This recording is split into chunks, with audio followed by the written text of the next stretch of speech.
Hello, this is my final capstone project I have titled The Internal Flower. It is a crochet project based off of Islamic artwork. The materials you will need for this are a crochet hook, yarn colors of gold, purple, blue, and white, and some patience. My image references, beginning on the left, is an Islamic prayer mihrab. It is a mosaic tile artwork. The middle piece is another example of Islamic tile artwork, and as well as the last. The reason I chose these images is firstly because of the flower symbolism that we see across all three of them. So the first image has a six-petaled flower image with some flowers inside. In the middle, you kind of see these petaled shapes that repeat around one another to create this larger repeating geometric pattern. And you can see that same kind of stylization on the last image with these sort of negative space flowers bordered by colors of gold and blue. We also see repeating colors across all three of these images, with blue being very prominent, as well as gold, white. We see white in here, as well as some green showing up in these photos. So we can see that these colors had a significance when it came to this type and style of artwork of the time. So for round one, I kind of referenced the six-petaled flower from the first image, and I created a six-petaled gold flower for the base of my project. I created 14 of these total, and I chose the color gold because of its appearance in the Islamic tile artworks, as well as its connection to its symbolism of the divine light of God.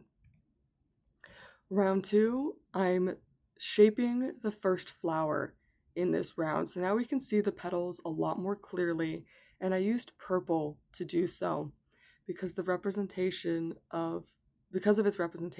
of spiritual wisdom, and it is claimed to be the Prophet Muhammad's favorite color. On round three, I created a blue stacked border on top of the purple that I used in the previous round. This is allowing me to work in the front and the back, as well as gives texture and shape to the piece a little bit more.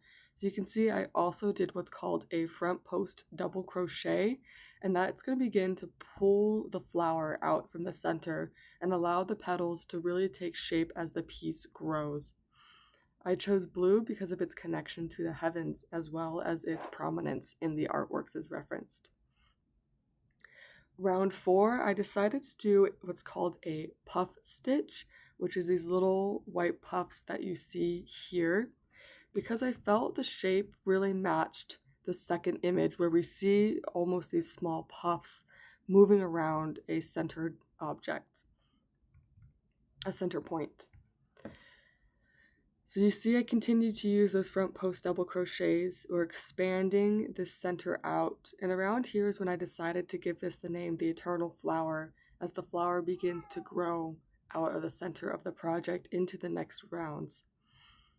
I chose the color white because of its connection to purity and sacredness. Round 5 and 6. Round 5, I forgot to get a photo of on its own, but it is this gold layer that we see here where I actually created larger petals. You can see that I stuck to the 6 petals here, and they have small points and come down and just have a general flowy shape. And you can see the front post double crochet still building up the inner wall of each petal here. Round 6 is a structural layer that is behind this white layer that you cannot see at the moment. Round 7 and 8. Round 7 was this white silver layer that we see here, where I just built a petal in between the empty space of the gold petals. And the 8th round ended up being a final round, just bringing everything together with this soft purple border And you can see where the negative space is. This is where I would attach each of the flowers so that they connect with each other like a little puzzle piece to create that geometric pattern that we saw in all three images. Now, about this time too, I began to run out of yarn, so unfortunately I was not able to finish all 14 flowers to do this, but it was designed in a way that they could connect to one another this way. And that is my project. Thank you for watching, listening, and have a good day.